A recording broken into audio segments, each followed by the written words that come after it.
Welcome to Mentoring Moments. Mentoring Moments is a sub-series of the E-commerce Edge podcast. It is composed of clips taken from Jason's one-to-one and group mentorship sessions. Hello, everybody, and welcome to another episode of the E-commerce Edge podcast with me, Jason Greenwood, your host. It is my pleasure to welcome Mr. Jordan Gordon from Pilothouse Digital to the podcast. Welcome, Jordan. Thank you. Very happy to be here. My pleasure to have you along for the ride with me today. And you said that you are based in the Great White North, or the Great Wet North of where you are in British Columbia in Canada, yeah? Yeah, that's right. Vancouver Island. It's certainly not what you imagine when you think about Canada. We actually did get a white Christmas. We got a couple centimeters of snow for a few days, but it's mostly just rainy in winter and sunny and beautiful in summer. I love that. Wow, it sounds pretty damn nice. I'm going to have to come up and pay you a visit at some stage soon. That sounds super nice. Now, before we get into Pilothouse and what you guys do, because you are effectively a retention marketing agency. That's what you do. That's what you focus on. But before we get into what you guys do, how you do it, what makes you special, and some of the learnings that we can take away from all the great work that you do with your clients, how did you get into digital in the first place? Because this is not your first rodeo in digital. If I going back well over a decade, you were already working in digital marketing. So how did you get into the industry? Yeah, I've got 25 years of experience. And at the age of 21, I'm not a spring chicken anymore. At the age of 21, I started answering phones for an e-commerce company selling books online in 2001 or something like that, in the first tech boom. And there, it was Abe Books. That company eventually exited to Amazon. And I worked for them in Germany. I worked for them in Canada, part of internationalization. And first I was doing support, then I was doing sales and account management. Then I started doing some database analysis. And from database analysis, I started doing email, because email, CRM, and database are all like peas and carrots. And then eventually, like I say, exited to Amazon, became a product manager for email for Amazon at that point.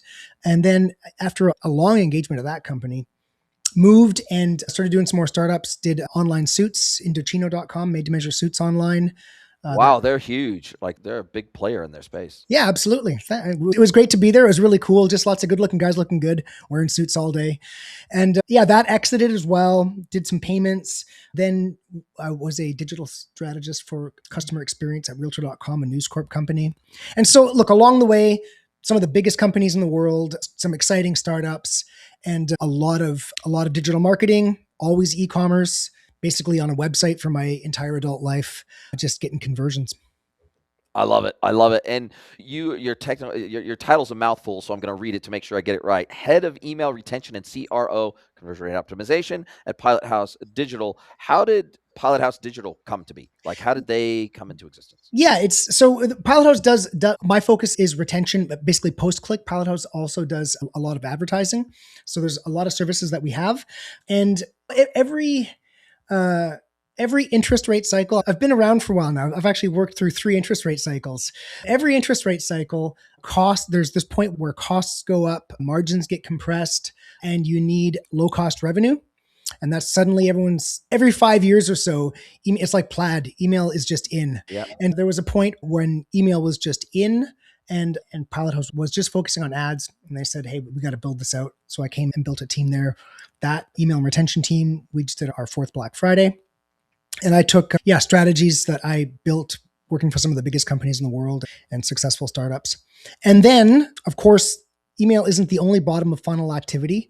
Shopify is an important bottom of funnel activity if you're selling things online. So we also now do CRO in addition to that. And maybe we'll talk through some of that stuff today. But the overarching kind of thing that our work is, and maybe some things we'll talk through the audience to put them in the right direction, is how do you create persistent revenue at times when, like I say, maybe you're pivoting and so you decrease your ad spend, or you reach a point where CPMs have just become more expensive and you can get stopped out, right? If the numbers don't add up, you need to make sure you've got that support. And when you do have that support at the bottom of the funnel, when the bottom of the funnel is working properly, it makes your ads work better because you just have better marketing expense ratios, better advertising ratios. Put it simply, if your post-click experience doesn't make money on its own, and you spend a bunch on advertising, you're just spending a bunch of money to not make any money Yep. because you're sending all the traffic to something that doesn't make money. So that's what we do. And that's what's on our podcast, the World's Best Email Retention Podcast. We talk a lot about real strategies, like things that we're doing with our team. And plug it into the digital ecosystem. I love it. Now, there's been a lot of teeth gnashing and hand wringing over the last couple of years about the sky high and rising CAC costs in retail e-commerce. I work specifically in Yeah. B2B e-commerce where Yeah. it doesn't have as much of an impact because typically the default nature of B2B e-commerce is super long-term, multi-decade relationship between buyers and sellers. And as a Yeah. result of that, the acquisition cost is irrelevant in that world, in the sense that AOVs tend to be through the roof and CLVs tend to be through the roof by definition in that market. But in retail, that's not the case. And the best stats that I can find online, even as of 2025, is that even the best online merchants in the world, the very best, only see a returning customer rate approaching 20%, which means that they're going to have to Mm-hmm. balance new customer acquisition, retention, and remarketing. They're going to have to balance those because the reality is they're always going to have to do some top of funnel work somewhere because they're always going to have to be getting new customers. It's not like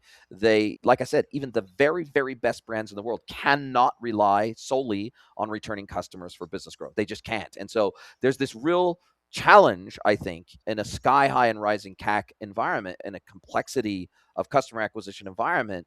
There is maybe a recognition that, okay, maybe 20 years ago, because I've been working in e-commerce for 25 years like you, and so the industry's changed radically in that time. And in the beginning, acquisition was so cheap and easy that no one really thought about CRO. No one really thought about retention marketing because it didn't matter. There was such a massive TAM out there that they could just go out and get new customers super cheaply, 5 cents a click on Google, and everybody's happy. That is not the environment that we're in today. And so how do you help your customers balance that tension between needing to keep the top of the funnel full, but also needing to focus on conversion and retention at the same time? Yeah. We have some like pillars in the way that we think, right? To make the numbers work. And these are pillars that everybody out in audience land you can do these things yourself, right? To make a difference in your own digital ecosystem. An important concept is not chasing the same dollar. So a lot of email and retention programs, we'll start with email and retention, like websites just as important, but a lot of email and retention programs are really set up to react to what's coming in the top of the funnel. And so it's an extension of your acquisition activities. So what are you doing? Hey, you're squeaking in a bunch of touch points, you're getting some clicks, you're stealing attribution, and it's looking good in triple whale or whatever you're using to attribute. And also it has good email metrics, right? Because, hey, we're going after stuff that's coming in the top of the funnel. Hey, the click-through rate's good. They're super engaged. Yeah, they just saw your awesome ad, right? Yes. So if you want to make your email program and your ads program greater than the sum of their parts, you need to go after the other addresses. So if think about a piece of toast, you want to get the peanut butter spread evenly across the toast, right? You want to get every single address in your audience that you can reached. And email campaigns that you send couple a week, whatever it is, it's like driving by 2 billboards a week for somebody. It's just creating those impressions. And then your automated emails, of course, we are sending emails to someone who pops in the funnel. Hey, you dropped something, you go back to your shopping cart. But where you make the difference with your automations is the win back, right? So when we don't chase the same dollar, when we go after the hard to reach addresses, a couple things happen. One, your email metrics get worse because you're trying to reach the hard addresses. So everybody always optimizes away from that and stops going after the hard addresses, right? But also what happens is when you convert those addresses, when you reconvert a previous customer who is not currently in your funnel, your Shopify revenue goes up without your ads cost going up.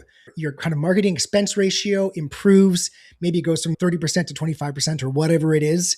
And what that does is unlocks new spend. Oh, we can get back to 30. We can spend more on advertising now. And after decades, I'll say online marketing is a game of inches. And when you just have that extra space against your competitor and you can bid a little bit higher, you can spend a little bit more, you can get a little bit better placements in your awareness advertising from not chasing the same dollar and getting that boost, over time, you win. So, a very important concept. Don't chase the same dollar and accept that when you're going for those hard to reach addresses, it does actually degrade your email metrics. And so, then what you need to do is actually build your program around retention metrics, not email metrics. Cohort metrics, repeat rate, and these kinds of metrics. Those are your metrics. And you take the email metrics around the back and around the back of the barn, you shoot them in the head, right? As long as you're inboxing, you're fine. Yeah, Right? yeah. As long as it's getting to the recipient and you know that they may not choose to read it, but at least they have the opportunity to read it. And I Yeah. think that's the key. Now, what is your take on the diffusion of channels away from the pure self-service e-commerce website in retail? Meaning that we now have brand new surfaces, all the large language model surfaces, the chat GPTs Mm-hmm. and the Geminis of the world. We have new surfaces like TikTok Shop. We have new surfaces Mm-hmm. like social selling. We have new surfaces, not that new anymore, marketplaces. So, do you, through your lens, do you view something like a TikTok Shop or an Amazon or whatever? Do you look at those as primarily acquisition channels, like customer acquisition channels that you are going to look to or attempt to convert into a more direct relationship over time that you own a little bit more? Because it feels like these non-owned surfaces, for lack of a better Mm-hmm. term, or non-owned channels are growing at a much faster rate than owned channels, or at least the opportunity is there to grow faster than owned channels. And we're seeing the rise of Amazon native brands, TikTok Shop native brands, where they never even have an e-commerce website of their own that people visit. And so they exclusively sell through these alternate channels. And Shopify just announced their agentic plan for people that sell through other platforms, but yet they want to surface their catalog to these AI purchase agents, Yeah. AI assistants, whatever. And so I just feel like the focus on owned e-commerce experiences is decreasing over time, not increasing over time. What is your take? Yeah, there's no way I'll get through all the things I thought of as you were saying that. I'll try to get Yes. through some. First of all, really quick point, I wouldn't necessarily consider Amazon an acquisition like an awareness channel. It's an intent channel. So maybe you're Yep. acquiring customers from it, but Yep. they've already got that intent. No one's going to Amazon to discover. They're going to maybe Google or chat or something. Yes. Another really important concept. This went around the kind of ex formerly Twitter sphere for a while after Google had these blowout announcements recently and how much search had increased. And an important concept for us to remember is email did not make snail mail obsolete, right? Kind of Facebook did not make email obsolete. Instagram did not make Facebook obsolete. Google Chat is not making Google obsolete. What happens as the digital ecosystem grows is we all get more screen time, which is maybe not great. We got to remember to go out for a walk, but I do not see one part of this ecosystem being taken down by another part. We're all So it's just, not an either or scenario, in other words. yeah, I go to Google sometimes and I go to Grok sometimes. You know what I mean? That's how I do it. I assume it's the same for everybody else. Let's keep that in mind. When we think about a couple points, social commerce, people going in and buying directly in Instagram or something like that, we capture those email addresses to Shopify, right? So we Yep. are building that relationships there. And I have for forever been hearing like, oh, this is an email killer. This is going to take down email. And it's never happened because email, for so many reasons, did not have was not constrained by a commercial intent. It was given open source to the world by the gods of Web 1.0 who were hanging out in California in the 60s doing whatever they were doing, right? And they had these great ideas and they gave us the web. And because there's no profit incentive embedded, it could be built entirely for utility. And the utility of email is amazing. So many people read their email in the morning before kissing their significant other. I mean, that's Yes. just what email is. You pick It's up your part of phone our and you look life. at that first before anything else. Yeah. So the idea that in social commerce, I just don't believe they're going to say, hey, let's stop giving them the email address because it's just part of our lives, just like snail mail is part of our lives. So that's always going to be there. We do capture those and we bring them into the kind of the owned ecosystem, that Shopify ecosystem. But also, when you think about the progression of at least a DTC brand, look, what do? You start by putting up your Shopify. Okay. You do that to figure out your customer. So it's direct communication with your customer. We send these messages, we see these results. Okay. When you understand your customer and understand the value proposition, then you go to Amazon and then you get units, right? Because we understand our customer, we understand what they want. We start selling them to Amazon, get those units. Once you've got those units, you go brick and mortar or whatever, right? And so there's this progression. Even while you're doing that, even once you're in brick and mortar, you still have your Shopify because you still want to have direct contact with your customer, and you still want to have a place for someone to go when they really want to understand your product, when they really want to understand your service. They're going to go to your website because, again, Amazon is not making websites obsolete. So when you think about the whole ecosystem in that way, one, I'm just very sanguine. We pick the part of the ecosystem that you work in and just rock at that part of the ecosystem. Or if you're an entrepreneur, find the people who are going to rock in those parts of the ecosystem and just accept that all the parts are going to just continue working together. Does that kind of answer your question? Yeah. It's a flywheel at the end of the day. And I think we've seen already that pure play e-commerce businesses don't do as well typically, and they end up not being as sustainable as omni-channel businesses, meaning that the more channels you add, yes, the more complexity you add to your business, but you tend to de-risk your business further when, okay, cool, I'm going to be selling D2C, I'm going to be selling through Amazon, Yeah. I'm going to be selling through TikTok Shop, I'm going to be selling through some brick and mortar stores, maybe of my own, or maybe through some third-party wholesale relationships. I'm going to do full-blown B2B. Basically, the more channels that we add, sure, we absolutely add more complexity. And in some instances, that complexity can really come back to bite you, a la Allbirds, who Mm-hmm. went into brick and mortar, famously decided and said, up until very recently, up until they nearly are out of business, that they would not have wholesale relationships. They would not sell through Mm-hmm. retail stores unless it was owned retail, so D2C retail. And then they nearly went out of business after the end of COVID. And now they're throwing a Hail Mary to distribution and saying, okay, cool, we're going to point distributors in Europe. We're going to point in distributors around the world who can help get our shoes in front of more customers that we can't get in front of directly, or at least we can't get in front of without great cost to us. And so I feel like Allbird had a hard and fast rule for 95% of their life that they would not do strategic wholesale. They wouldn't do it. Mm-hmm. I feel like anytime a business makes a hard and fast rule like that, they're probably on the road to ruin. Because if there's one thing we've learned, if you are not supremely adaptable, regardless of what the market is doing, if you can't adapt to those changing market dynamics and adapt quickly, you're probably in trouble, but whether you realize it or not. I think the interesting thing about that is it's this very technical decision. We don't want to sell through this channel or this method. It's like the decision should be, this is our customer and this is what our customers want. And this is, so why would you say we're not going to reach our customers through this way? Yes. I don't understand that. So I've been working for brand. I worked on the brand side for my whole career before coming to Pilothouse. So I'm just thinking like a brand. That's weird. Yeah. Yeah. So in other words, you would say that you have to be as channel agnostic as you can be as a brand in order to at least have the mindset where you could potentially be everywhere your customers are or your potential customers are. Right from the very beginning, at least in my career, like my career started with us back in the day before Amazon almost went out of business while we were in Yeah. books, and they didn't, and I they remember. ended up eating us. Yeah. But right from the very beginning, we were selling books online and selling our books on Amazon. And so from the very beginning, what we were working in is called cooperation, right? And that's kind of like the new economy. And all through, I was a young guy, and there were all kinds of people who were just thinking in old fashioned ways. We got to control this market. We got to control this territory. That doesn't make any sense anymore. So Yes.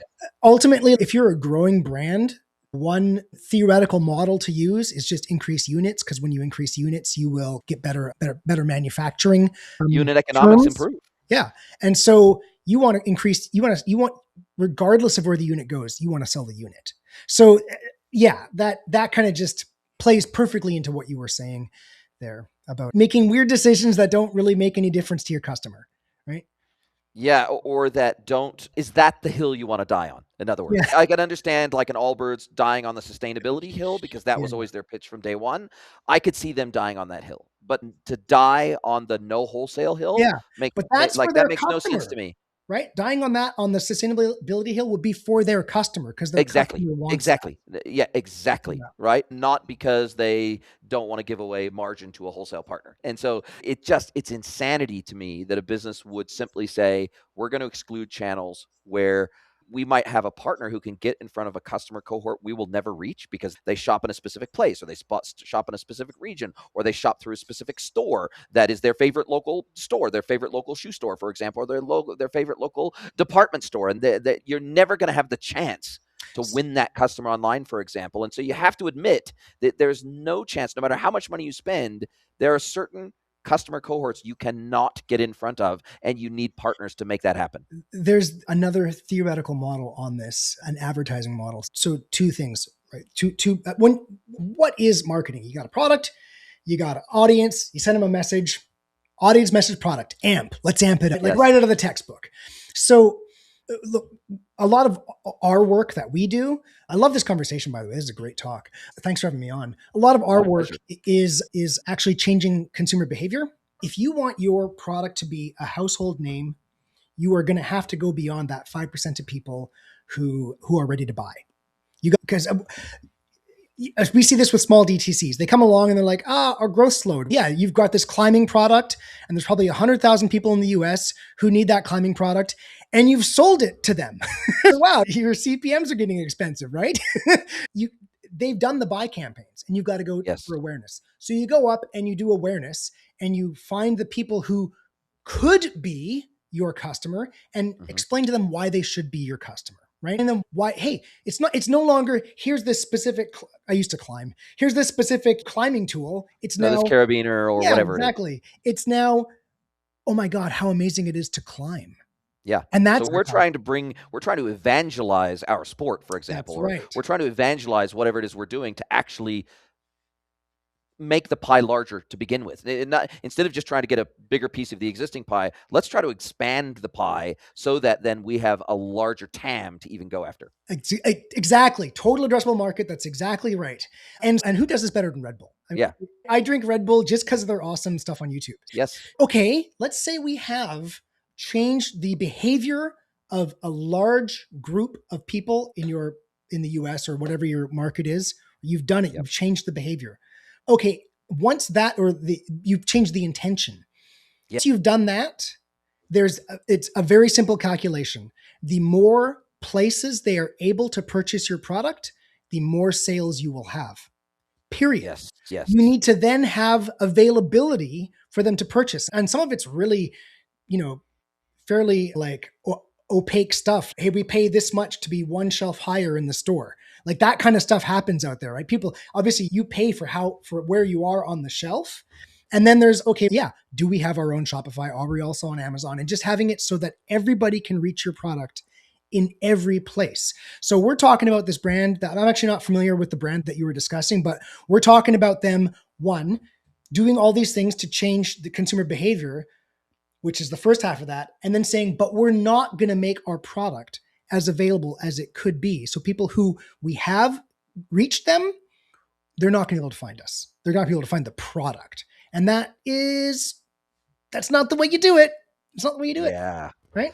Yeah, because you've generated the demand, but your customers can't execute on that demand intent, and that's Yeah. a real problem. Yeah, totally. Yeah. And okay, we have strayed a little bit from email and retention on this, although I think it's totally fine. So then from that, you get that purchase, right? Then this ties back into what we were discussing earlier. Okay, then what? Yeah. Okay. Um, Now what? okay, now what? So they bought the weird carabiner. Now you've got a whole bunch of products you want to sell them, right? And so what are you going to do? You're going to drive them to your website because your website has your catalog of all those products, right? You're not going to have to, you wouldn't send them to Amazon where they're going to find someone else's product. Yeah. Also Amazon charges this huge kind of Big. cost, right? Yeah, the huge discount, or what do they call it, a discount? Oh, the discount rate, right? Yeah, it's not a discount for me. You're going to send them to your site. And here's where the magic of post-click customer journey comes from. We see this all the time. And this is why I would recommend anybody in the audience if you've got like a low ROAS and you're not focusing on kind of email, and if you haven't got a good Shopify and a good email, I would do that. Table stakes, in other Table words. stakes, absolutely. That's probably why you've got a low ROAS. What I see plenty is someone will come and let's say they're growing at they're growing at 10%, right? Well, Yep. hey, you're growing, you're not atrophying, but it's not explosive. And just sorry to cut you off, but I think we have a problem in the way that we measure growth, in that inflation alone will account Yeah, for somewhere between 4 and 6% of growth, just because. yeah. So I think we have to look at more than just revenue increase, and we have to look at unit sales increases to actually know what our growth is, because I fear that if we only look at revenue, then we got a real problem on our hands, because inflation can make us look better from a growth perspective than we are. Very good point. And so in the world of customer retention, we look at buyers. So Yes. I'll give you a live example, right? So say someone's coming and let's say they've got 10% more buyers, right? Yep. Now here's the calculus, right? We use rough numbers, back of the envelope stuff. Okay, I see this all the time. Okay, you've got 10% more new buyers every year, a 20% and 20% of your buyers in any given month are repeat buyers, right? Yep. And Which is a pretty common yeah, metric. yeah.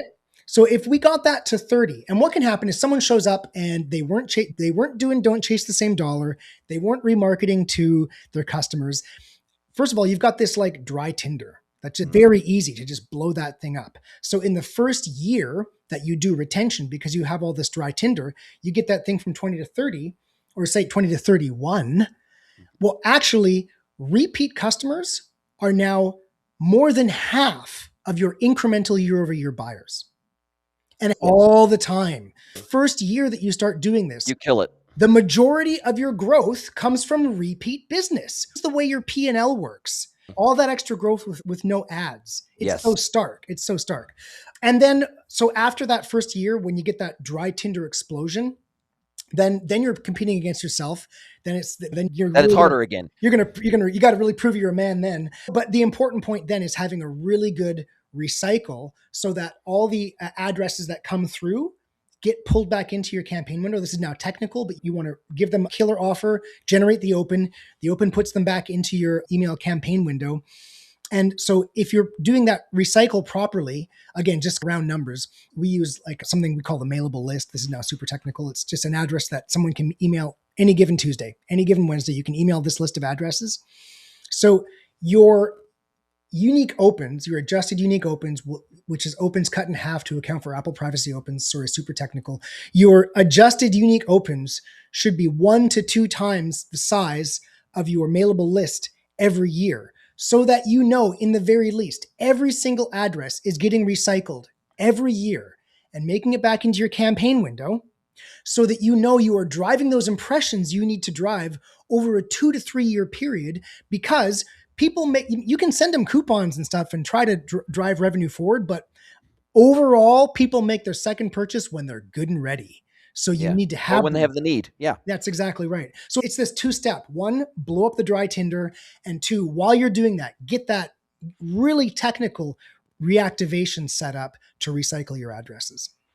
So you would say that second, after the dry tinder part, which is if you haven't really been doing great campaign management and you haven't been doing great retention marketing, you have a whole bunch of static customers in your database that haven't been communicated with effectively or at all, and therefore they're gagging to a degree. They might be gagging for it because you haven't been hitting them for months on end with effectively a stim campaign. And so that first year of effectively creating a stim campaign, or creating a anti-churn campaign, or whatever you want to call it, you're going to see performance rates that are abnormal, because they haven't been hardened to your message. They haven't been hardened to your campaign model. This is like low-hanging fruit, super low-hanging fruit. Hey, market to your customers. Yes. Whereas from year 2, it suddenly becomes harder, because you've exhausted all that pent-up demand that you didn't even know was there. You've exhausted that. And now we have to go and secure. It just becomes harder for us to generate demand from a lukewarm audience versus a super hot audience. But if you spent that year, because you've got this boost, which makes all your numbers work well, and you've got this space, if you spend that time building out a very long look back, which requires a baton handoff from automations to campaigns, if you spend your time on that over that year, then what you will end up with is, okay, now we've got the peanut butter all across the toast over a 3-year window. 3 years is, round numbers, approximately the same size as that dry tinder because you've got a wider audience. And so that's why you focus, first of all, hey, people who maybe bought in the last year, we're going to reactivate them. Okay, while we're doing that, now we're going to start talking to a much wider audience of people. And that's a handoff to make sure that you can compete with yourself after that year, if that makes sense.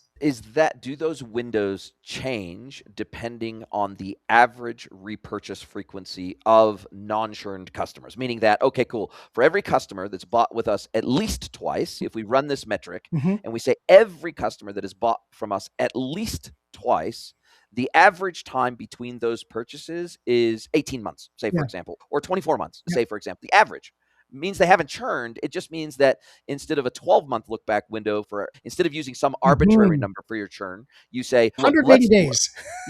Instead of doing that, why don't we say, look, for our active customers, meaning we know they haven't churned, they bought at least twice, meaning they've repeat purchased with us at least once, which means that gives us a much more accurate view of when we should consider someone churned and we should take an extraordinary action to try to win them back. Meaning that if our average repurchase rate is every 24 months, then we shouldn't consider someone churned after 12 months if the average is 24 anyway. So I think we have to look at our actual metrics as opposed to generic metrics that come from the market, right? That's correct, but that's directionally correct, but the reality of it is much more horrifying because most people walk away from the address after 120 days. That's what most email programs do, right? 120 days, we'll send 2 win-back emails or 3 win-back emails. Okay, who repurchases after getting 3 emails? Well, and that's arbitrary. And even the 120 days is an arbitrary number. And as we said, first of all, I'll say that you'd be surprised how many people repurchase within 90 days. You get a bunch of people who, because they bought the product. If you think about recency, frequency, monetary, right? Actually, there's high repurchase frequency. But that is very life cycle based, kind of tactical. And I want everyone to think about another very important part of email. We almost touched on it, which is a branding portion of email, where this is also, so we talked about the size that your recycle should be. Yes. Also, let's say you're an established brand, you would want your unique opens, your adjusted unique opens, you take unique opens to cut them in half. It's just a good kind of way to think about Apple privacy, right? You want those to be at least half of your top of funnel awareness impressions. Because that means for every person that gets made aware, because usually they're gonna get a couple impressions, they're gonna see it in Facebook, whatever, right?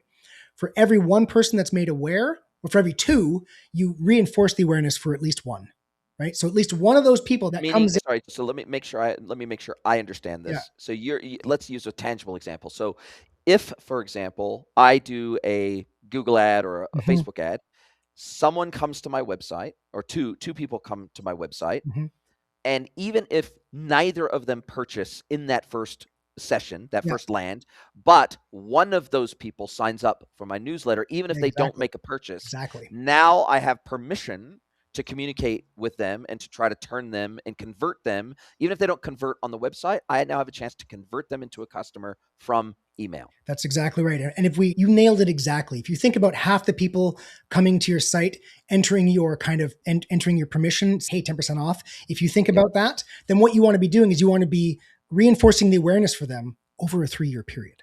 So now that's going to get repeat purchases from them over their lifetime. When we think about that second purchase, because you were talking about, so you want to have an upsell program that makes someone a repeat buyer within 30 days period. We're lift heaven and earth, make them a repeat buyer within 30 days. And if that reinforce the behavior. That's right. And if they don't, okay, then we're gonna move into when they're good and ready mode anytime. But over this, think about, you'd be surprised at how many people are still opening. If you're doing this right, you'd be surprised. Hey, 4 years later, that guy bought once and 4 years later is still getting some emails. That happens, right? So think about a world where you've got, 2 million top of funnel impressions over some period of time. And you've got 1 million unique opens. Okay, adjusted unique opens. A third of your brand impressions are email. Imagine if those weren't there. What happens when Lululemon drops a new seasonal drop, right? Mhm. The email gets sent out and people walk in the store. You can't even attribute that back to email in a Yes. tactical way. It's You can't directly attribute it unless you're doing some sort of modeling of some kind. yeah, and of course everybody should, but the point is that those are just raw brand impressions. Yes. So this is another part of email, is just making sure you've got those raw brand impressions, reinforcing the brand awareness, which is the first half of that advertising model we just discussed. And then the second half is, of course, the availability, right? So, Yeah. yeah, we just discussed so much. All that is an answer to the idea of, I think the question was essentially, where's the juice come from? That juice Yeah. comes from not chasing the same dollar. And there's so many things going on. There is targeting that person, trying to make that second purchase, which is like a tactical activity. And then there is, we want to get as many brand impressions out there as we can. And these brand impressions cost 1/10 of the advertising brand impressions. So we want as many of these as we can get.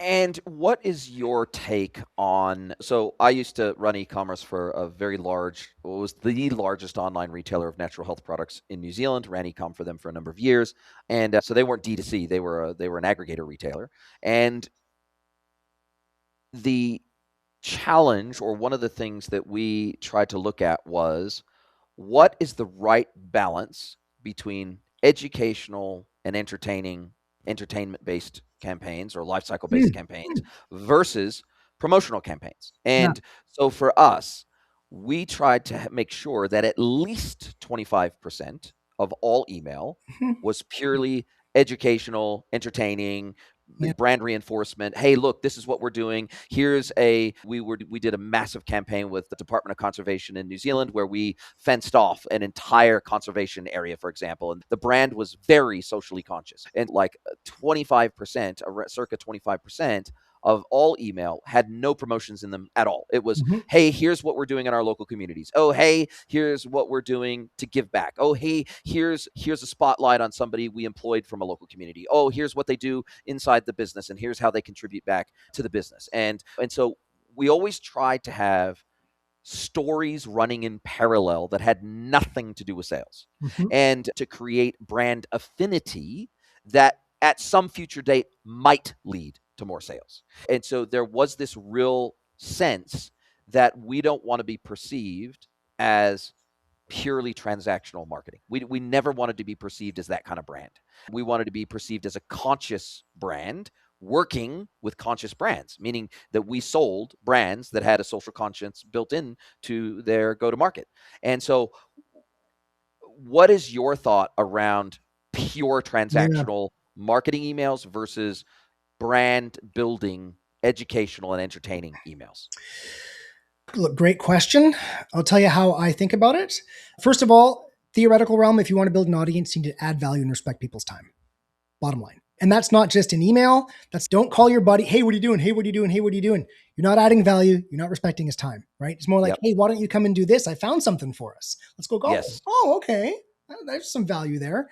So that's where you have to start, right? Now, the way that I think about this is that I like that you came up with a ratio. That's good, because then you can look at your calendar and say, are we hitting this number? But my starter point is in the user, where I just pictured the user with the phone. And here's the deal. You want to have something in your email program that your audience looks forward to, right? Here's the best case scenario is, for instance, hey, cookware, we do a cookware brand, and okay, send out your recipe on Thursdays. And it's, hey, at the bottom of the recipe, there's some cookware that you cook with. Here, hey, if you want to buy it, great. But again, it's not a big seller. Of course, we do build it so it'll sell. But the important thing is, here's the recipe. What do we see? We see the ingredients list in the email. You click through to go to the blog post to get the actual recipe, which triggers the site abandon email, and the whole digital ecosystem kicks off. You get your retargeting goes, right? And then if you do it on Thursday, then I know that I've got time to go and get some ingredients, and Saturday, Sunday, I can cook this thing. And you hit that thing every Thursday, and its audience is going to look forward to it. And when you do that consistently, so you want to pick the right horse, right? You want to pick something that your audience really wants. But then you sit on it and you own it for a year. And what's going to happen is the click through rate of all your other messages is going to go up.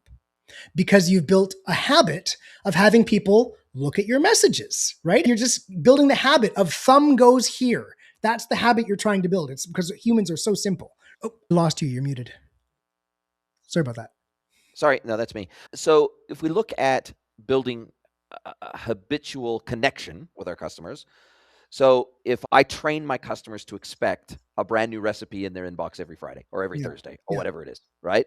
So what you're saying is it would have been better in the case I just described. Mhm. It would have been better if, potentially better, if in the non-sales emails, we created a habit that led naturally to more sales, is what you're saying. I wasn't thinking sales specific, although the benefit of this is it does get them interacting with your other messages because you do build that habit. But look, what I thought about when you were talking about your tactic, and everything there sounded good. What I thought about is this content branded in a way where it all seems to fit together in one thing, because you were doing some kind of ethical benefit Yes. kind of Yep. marketing, right? Yep. Okay, Yep. great. But if it, and again, I haven't seen any of it, but this is just my thinking on it.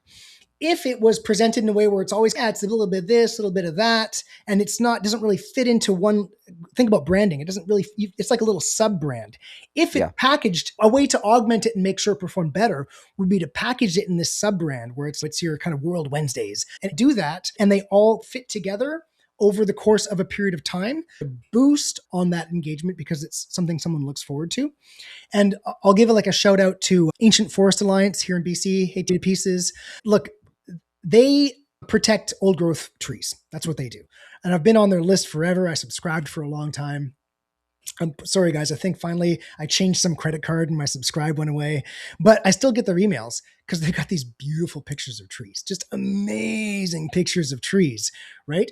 And I still subscribe because they got these, even though the credit card thing happened, someday I'm going to go, oh my God, look at that thing. And I'm probably going to pick up my credit card and I'm going to go and I'm going to subscribe again because because of course what they want is donations, but they've just got this content set. And I know the guy who goes out and takes the pictures, and that's his life, is going out and taking these amazing nature photographs and sending them to me in my inbox. And I don't know, probably 10 years I was subscribed before finally whatever just happened. Sorry, guys. I'm sorry. I'm going to resubscribe. But I look forward to those messages because the photography is so good and they're putting that effort into it. And I know exactly what I'm going to get. If it was like, here's, I don't know, like suddenly we're doing, hey, we're going to go look at some whales or whatever. All this different stuff when Yep. it's really one kind of message and one kind of piece of content, what's going to happen is the people who love that piece of content are going to zero in on it, look forward to it. It's going to become part of their life. I always say that one of the things that your email program should do is help your customers become the better person they want to be, whether it's a better climber, whether it's a better stock trader, to think being on this list is helping me become the better person I want to be. Then stick around. A final point is it's great to have non-promotional content. Just make sure that the more focused you are, the more you're going to get a portion of your audience that just zeroes in on that and it becomes a part of their life. Yeah, I couldn't agree more. And in fact, with Health Post, they actually created a trust, Health Post Nature Trust, which was doing all sorts of nature activities in New Zealand. And that fencing in of this area to keep predators out and away from seabirds was just one of the first projects that they undertook. They'd undertaken projects before, but underneath this dedicated Health Post Nature Trust, that was the biggest action that they had ever done. And so now they're doing more nature activities to help protect nature in New Zealand. And their whole motto is people and planet, helping people and planet. That is their motto. And I feel like I agree with you. And I feel like that's the direction that they've gone to try to make that a core part of their branding. Like it's literally called the Health Post Nature Trust. And it's a trust that's been set up and funded by the corporate, been funded by basically all their funding for the trust comes from the profits of the commercial entity. And it just makes people feel like, okay, cool, I don't have to specifically donate to the Department of Conservation, but I'm de facto donating to those causes just by doing business with this commercial entity. And it makes them feel better, because then they don't feel like they've got to go out and figure out which cause to back just by their participating in giving back, just by buying things that they would buy anyway. Now let's do another tie-in here. Let's tie in website for a second, okay? Mm-hmm. So we've had a big discussion about email, and email is great because you can reach everybody in your audience. But so interestingly, you were saying, like, to really pull this thread, you're like, we set it at 25%. Why are you setting at 25%? Why is it set there? Because we know we need 75 promotional to hit our revenue targets. Yes. Right? Although I just told you, and this is borne out in the numbers every time you look at it, the more content you have that resonates with someone, the longer they'll stay on your audience. If you've got good content, it's in the data. It's also obvious. Psychology 101. The more value you add, the longer they're going to stay in your audience. So as you make that shift towards non-promotional content, it does drag down your site results. That's when you would want to introduce site funnels on your site. Okay, look, we're driving less traffic to the site because we're being more audience value based, but we know we're doing better with the traffic that we're driving because we're building our site to convert.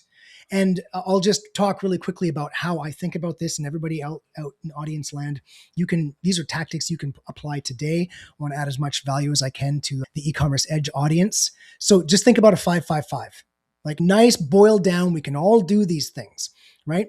First thing is 5 primary choke points. These are set. These are the things someone must click to progress and make a purchase. Classic primary choke point, add to cart, right? You're not going to progress if you don't have the add to cart button working properly, right? And also optimized. Right above it, there's a little message you can put, whether it's reviews or customer served or warranty, whatever it is, optimize that add to cart button, right? So that's you're going to have 5 primary choke points. You're going to have 5 secondary choke points.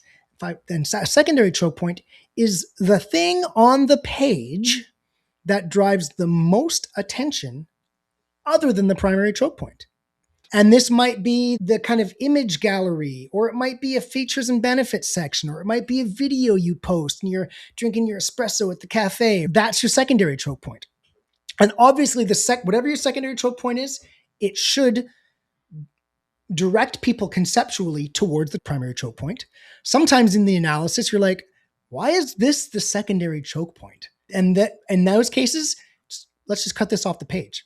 Sometimes the easiest optimization is just to get it simple. And some of the best websites that I ever analyze, there's so much white space. There's so little going on because they've just pulled up. Isn't that what we hear I know that when I was in the agency space, oftentimes the number one thing we would hear from clients is, can you just make our website look like Apple's website? Like it was just easier for them to say that, right? Yeah. It was an easy thing for them to say, oh, it's clean, super useful, really minimalist. We like that. Yeah. But we can't make every single website we design and build look exactly like Apple. Otherwise, it's going to get pretty boring pretty quick. And you probably don't need us. But you can remove the things that are not necessary. Yes. Minimalism is I think Marie Kondo would take that approach to her website, is let's make it minimalist, right? Yeah.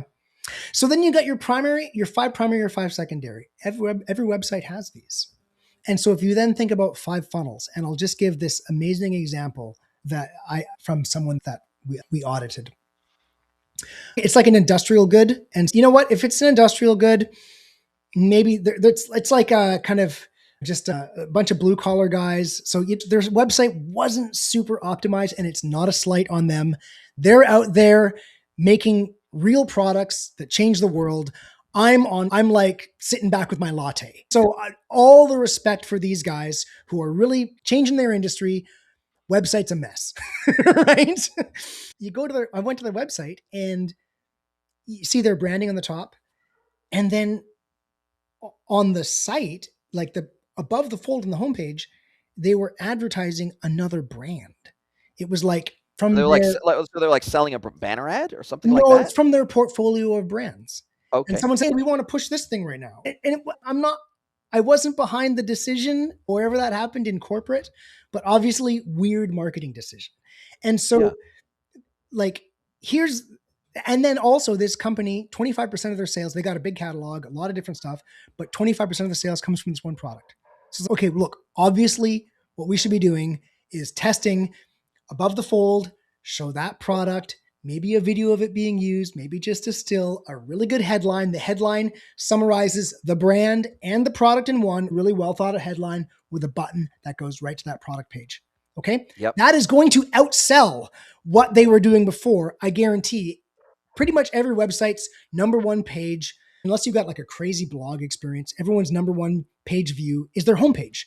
Of So course. that's what you want. So what's our first funnel of the 5 funnels, right? If you want to sell above the fold, homepage to product page, that's the whole funnel, right? Yep. Okay, let's make that Yeah, funnel don't work. send them to a category page, just send them directly to a PDP Oh, and they can yeah. buy right from there. And then below the fold, you would then do category. You would say, and rather than being merchandising a product, you would go towards discovery. By the way, of course, for some brands, you would lead with this discovery and Sure. then merchandising. You got to test both of these different arrangements. But second, you would go to lifestyle, and you would talk. Now the headline is actually just about the brand and where the brand fits in with the person's life. You drive them to a category page that dynamically shows products that are appropriate for them based on their. We have tools that do this all over the place. And Yep. then any product page. That's your second funnel. So you've tried selling, you've tried discovery, right? Third funnel is simply PDP to cart, right? And it's just the add to cart button. And then you have funnel 4 and 5, which is the same as funnel 1 and 2, except it's rather than being homepage to PDP, it's top awareness landing page to PDP. And your fifth funnel is rather than homepage to category page, it's top unaware landing page to category page. So just a different source. And this is a 2-step funnel, a 2-page funnel, and a 3-page funnel. And of course, this is just a model. This is going to be altered for whatever brand, but it's a 5-5-5. Everybody at home, if your website doesn't sound like this and you're selling stuff, maybe your website should sound like this, and go out and get some software. If you want to learn the software that we use, come and check out the world's best email retention podcast. Yeah, I So love it. anyway, to wrap that up, so we're now going to do more content, be Mhm. more content focused, build that audience, build a really big engaged audience, and drive them to an optimized site that's made to sell. If that was your post-click journey setup, your Mhm. business would be growing. Yeah. So I guess what you're saying is that by increasing the breadth and depth of content, we are effectively making the top of the funnel wider. Mm-hmm. But the journey that we take them through is going to be very different if they originate through content that is not direct selling content. We're going to take them through a very different journey once they hit our website. Then obviously if we got a Google ad for a specific SKU, then we're going to land them directly on the PDP so that they can buy the damn thing. Yeah. Whereas obviously we're going to lead them through a much softer sell type of a journey if they've come through something that's broader, that's Mhm. more entertaining, more educational, more brand orientated versus product orientated. Then we're going to take them down a very different optimized journey once they land on our website, which is it's going to slow sell them as opposed to hard sell them. A PDP landing is like that's the hardest sell you got. Yeah. Like it's like the best thing you can do is show them I got it in stock and I got it at the best price Yeah. really that you're gonna be able to find, and I can get it to you tomorrow. If you can do those 3 things when they land on that page, because that's super high intent. If they Yeah. land on a PDP, like that's like the highest intent place they can land on your website, right? So if you can do those 3 things and give them confidence around those 3 things, they'll probably convert. Whereas the other type of funnel, which comes from this more brand orientated, educational, entertaining type of content, that's a very different. It's a total nurture journey, right? Mhm. Like it has to be, right? Yeah. And so you obviously picked up on the key nuance in here, which is more qualified and less qualified traffic. Think about the model I just gave you, and we worked through that. The 2 homepage ones, like I just gave you the most product converting optimized model I could for this. In there, I had 2 landing pages. Yes. So when you are, and that could be a landing page, it could be like a proper landing, it could also be blog, which might Yes. be more what we're thinking about for the environmental brand that we were discussing there. Yes. But Yes. point being, so you're going to have the different places that you're going to land them to make it make sense for that experience, for that journey. And then the tie-in to that 5 funnel model is, okay, you've got the right place to send them. Now build the funnel to get them to make a purchase. And like I say, why did I pick 5? I did 555. Why did I do that? Well, obviously, I'm trying to make this so that it's a little bit of an earworm so Yes. people can work with It's it. digestible. Yeah, but also if you've got so I picked funnel 3, which was PDP to purchase, right? Yeah. So funnel 1, 2, 4, and 5, which are the entry funnels, you want to add up the sessions of your entry funnels, divide them by your site sessions to get an idea how much of our traffic are these 5 funnels that I'm looking at. How much of our traffic do they account for?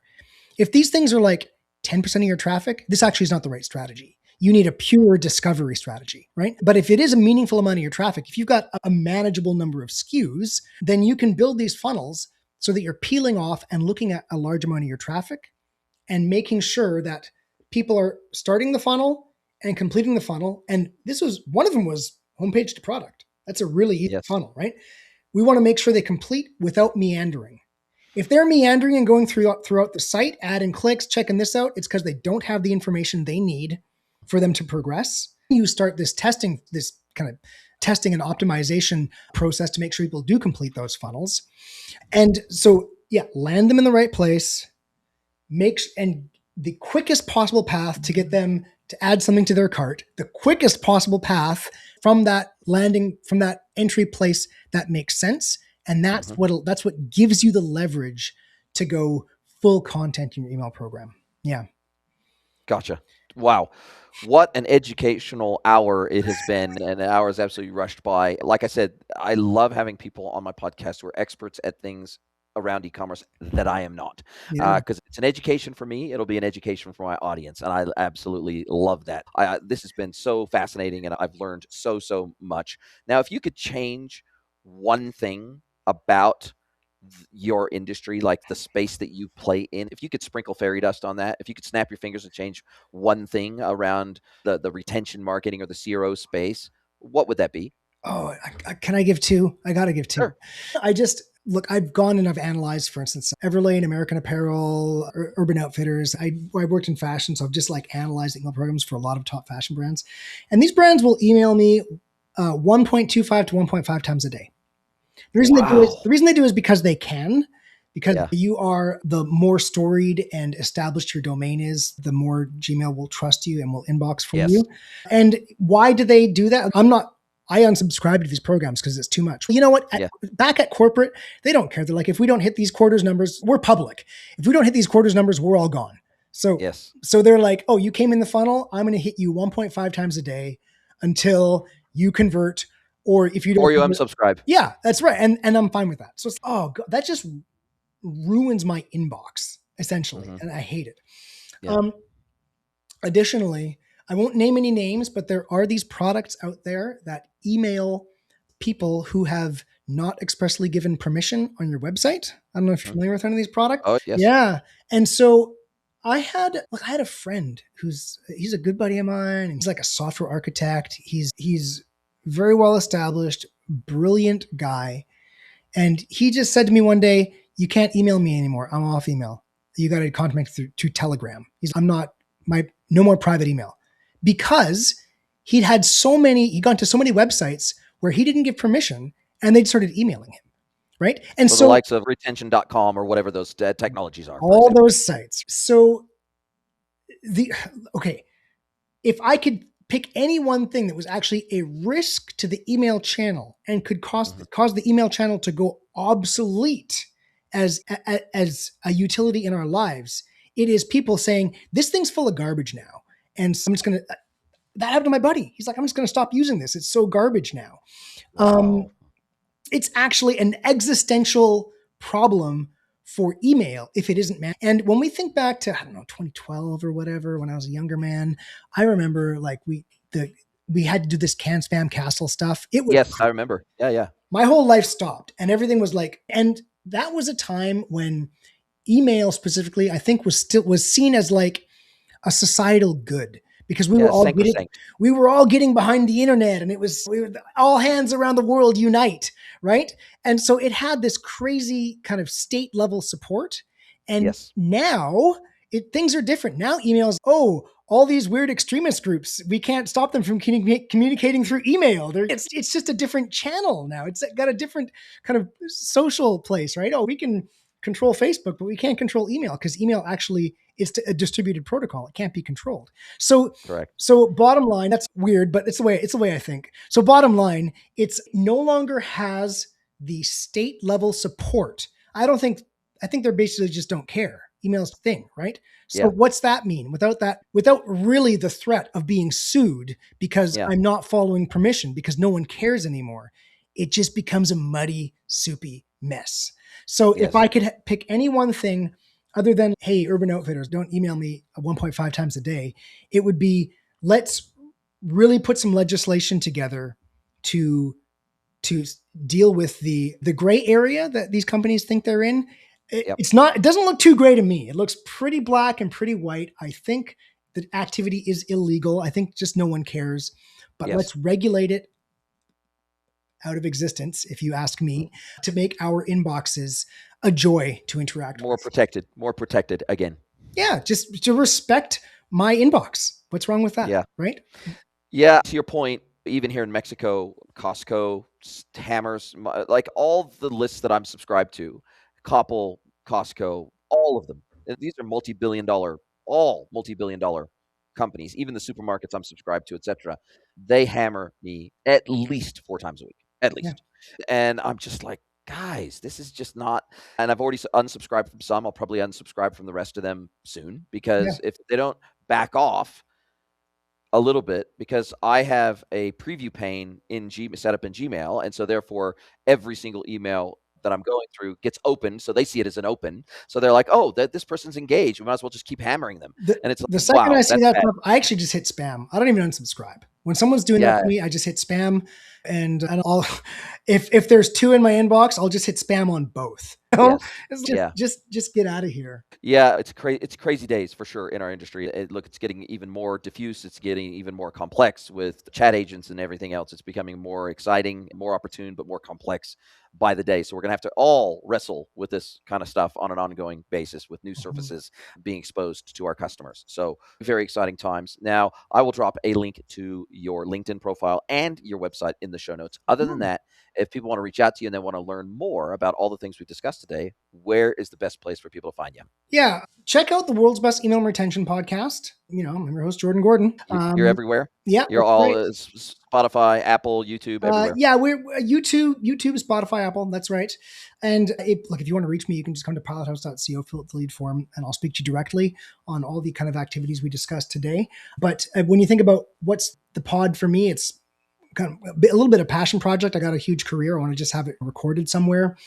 Um, we deal with a lot of like our bread and butters, high 7-figure, low 8-figure brand, right? Yep. Well, the pod is there for brands who are maybe not there yet, but got to get there. It can we actually teach people how e-commerce works in the pod. So Yep. if you from a bottom of funnel perspective, so if someone can get something out of that and then grow a bit because they're on a growth path, and then come and hey, they want to get set up and they've already got our book started. Awesome. Yeah. That's just great for me. So there's a lot of value in the podcast. And when I have guests on, it's tools that we actually use. We got a team of all my team's 35 people, 36 people. So it's tools we use. Great value there. And I am on X, formerly Twitter. I'm not super active at Jordan_Gordon, whatever. Cool. And LinkedIn? You on LinkedIn a Yeah, and bunch? I'm on LinkedIn. Absolutely. Yeah. Okay. Amazing. Well, listen, I'll drop all that information in the show notes and I'll make it easy for people to find you. Now, as we do come down to the end of our time together, this is where I get to flip the script. I get to hand the microphone over to you, and I get to let you ask me one question, any question you like, personal or professional. So, Mr. Jordan Gordon from Pilothouse Digital, what is your question for me today? Oh, if you don't mind, if we have a little question about Mexico, right? Yeah, Because so absolutely. everybody in the audience, my family, we spend half our time in Mexico. We still have a bunch of roots in Canada, so we just go back and forth. And so I guess I just love to ask you something along the lines of, what is the favorite thing about Mexico that made you went for a visit and then you said, hey, we're going to stay. We're going to make this our Yeah. thing. Yeah. What is maybe the one or a great thing that made you make that decision? Mexico is still a free country. That is I've optimized my entire life for freedom, my whole life. It's Yeah. all been about maximum personal freedom, financial freedom, location freedom. Basically, every way that I can get freedom into my life, I'll take it. You may know a little bit about New Zealand because Canada was not far Oh yeah. behind Oh in yeah. terms of COVID lockdowns. Yep. New Zealand was one of the most locked down countries in the entire world for 3 years. Yeah. Borders essentially closed for 3 years. That's crazy. Now, for people like me and my wife, who are massive travelers, who love to travel, who love to have new experiences with new people and new countries, new foods, new everything, to basically be locked down for 3 years was really hard. It was really hard. And we said at the end of that, once the country opened back up again, we were like, we are never going to put ourselves in a position where this can be done to us again. Yeah. And when I looked around the world, Mexico was one of the only countries in the world that stayed open throughout the whole of COVID. They never closed their borders. They never required a PCR test to enter the country. Mm-hmm. The Mexican economy actually boomed during COVID because it was one of the only places you could vacation in the world during COVID. And so I looked at what people were saying, like what governments were saying versus what they did. And so they would talk out one side of their mouth, we're all about protecting people and everything else, when they were just following the WHO playbook, right? Yeah. And so New Zealand no longer fit into my idea of a free world and a free life and a high level of personal freedom mixed with a high level of personal responsibility. Mexico remained free. And so when I was looking at places to move to, one, I wanted a place that had easy access to the United States because I had a lot of clients in the US and I wanted to have more in the US. And so I needed to have close proximity there. I wanted a place with great weather versus New Zealand, which is very wet and very cold. So I wanted to pick a place that had much better weather than New Zealand. Yeah. I also wanted to pick a young, growing, and dynamic economy to live in. Yeah. And the average working age in Mexico is about 10 years lower than in the United States and in Europe, for example. And so it's a relatively young population overall, which makes the overall economy more dynamic, which people are hungry and they're young and they're trying to make things happen here. And they're pulling themselves up by their bootstraps. And to be part of that movement is very exciting. To be part of a very dynamic, high growth economy is super exciting. It's just beyond those foundational reasons to move. The people, the culture, the history, the food, like all those things were just icing on the cake. But when I look at the foundational reasons for moving, freedom was probably the single biggest goal in moving to Mexico. Yeah. Yeah. Very good. I'll just make a quick comment on that. I mean, some similar things for us, but in my case, as we discussed a little bit before, for me, it's all about my boys. My wife, I just say, like, how can we get the most experiences to our boys? How can we make sure they don't just end up a sack of potatoes? How can they have some optionality in the future? Right. Yep. And then while you're doing that, while we're getting this amazing optionality and experience for our boys, hey, how about we have a little bit of fun along the way? Totally. And Mexico for us was just a really cool way to do that. And yeah, half our time in Mexico, half our time in Canada, and just living I said, hey, honey, why don't we just live two lives? Life's so short. Why don't we just live two lives? Why not? Yeah, and we're basically digital nomads. We took 8 or 9 trips last year out of the country for extended periods of time. We were in Europe for a month. We take extended trips outside Mexico, but Mexico's a home base. Yeah. We spend a lot of time traveling internationally, and we'll probably do at least that much travel again this year. We're about ready to leave. We're on a 2-year cadence to visit New Zealand and Australia because my wife's family is in New Zealand. My family is living in Brisbane in Australia. So every 2 years we go down under and visit family and spend time with them. So we're just about ready to leave and we'll be down there for a month. Yeah, much like you, we try to exercise our empathy muscle by trying to travel as much as we possibly can to see the world through other people's eyes. Because I think that's the way you build empathy, is literally walking a mile in their shoes, going to their town, going to their restaurants, going to their local festivities, just doing local things with local people, I think gives us more empathy for the rest of the world. Wonderful philosophy. Yeah. Listen, brother, this has been a fabulous conversation. I've truly enjoyed it. It's been massively educational for me, and I'm sure it will be for my audience. I really appreciate your time, and I can't wait to speak to you again soon. Thank you so much. If you'd like to get mentored by Jason for free, head over to greenwoodconsulting.net, scroll to the bottom of the page, and click Get Mentored by Jason.